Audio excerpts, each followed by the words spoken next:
Hi everyone. Today I'm really excited to introduce my new book to you, The Powerful Personal Brand. Amplify your profile, communicate your value and own your space. So I thought I would just give you a quick introduction for you to understand the premise of this book and why I wrote it.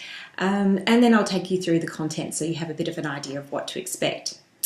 So really this book is about strategy. It is applying business strategy to your personal brand.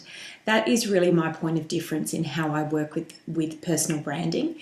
I come from a brand and marketing background and I use those principles in ways that resonate and work with a personal brand, so amplifying your professional life. So I'll take you through a little bit about what you can expect in the book. So we've got first of all, introduction, I do talk about my own personal story, so you have a bit of an idea of how I got to be in this space and what's worked for me as well, because I have used everything in here on my own professional life as well. And then I will go through part A, which is do you know your personal brand? And this is where we actually break down how well you really understand yours. And we have some self-assessment exercises to find out how well you know what you are communicating out there and whether it's in line with what you want to project. So then we get into a little bit about planning and strategy and why that matters and how that can help. And I also illustrate quite a few stories from clients and how it's helped them.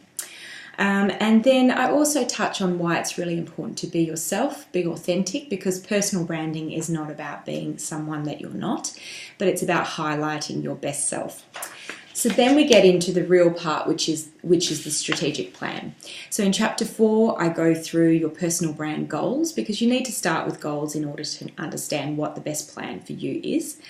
And then in chapter 5, we talk about what I call the core of you, which is your purpose, your values, and another really interesting one that affects how people see you, your boundaries. So we'll get into that.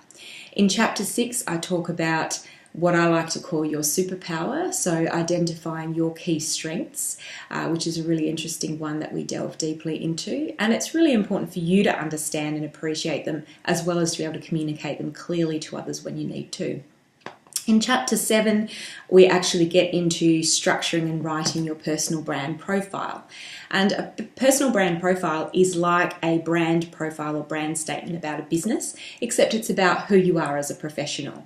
And this is a really, really important document. When I'm working one-on-one with clients, I always start with this process because that gives me the really important key messages that we need to communicate to other people.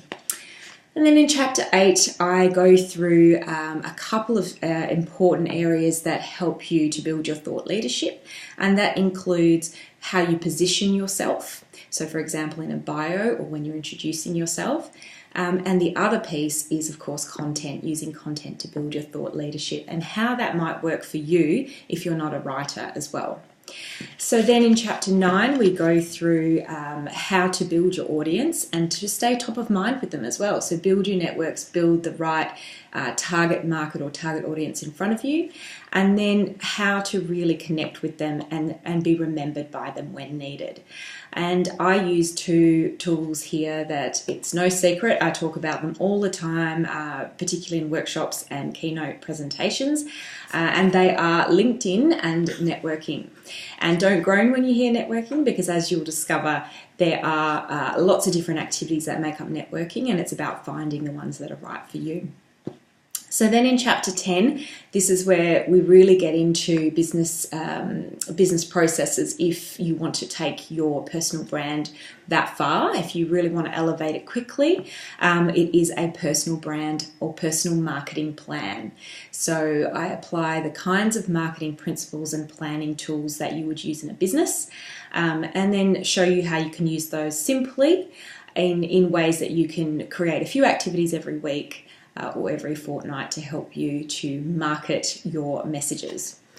Then I go into some personal brand essential skills. I touch on a few topics that tend to come up from time to time that have to do with personal branding. So for example, the visual representations of your personal brand.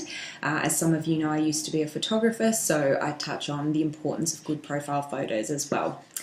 And other bits and pieces in that chapter, different things like if you're doing promotional material at an event, how you can make the most of that, how you can take a presentation from okay to powerful, and what personal websites should do.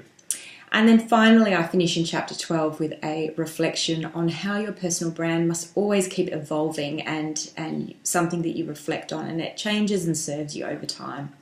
And then I do have it in the appendix some FAQs. These are really common questions about personal branding, and I'll provide the answers for you there. So I hope you'll check out the Powerful Personal Brand. It is packed with lots and lots of content, but most importantly, it takes you step by step through exercises and planning tools and templates that I have used for the last few years with clients and with myself successfully.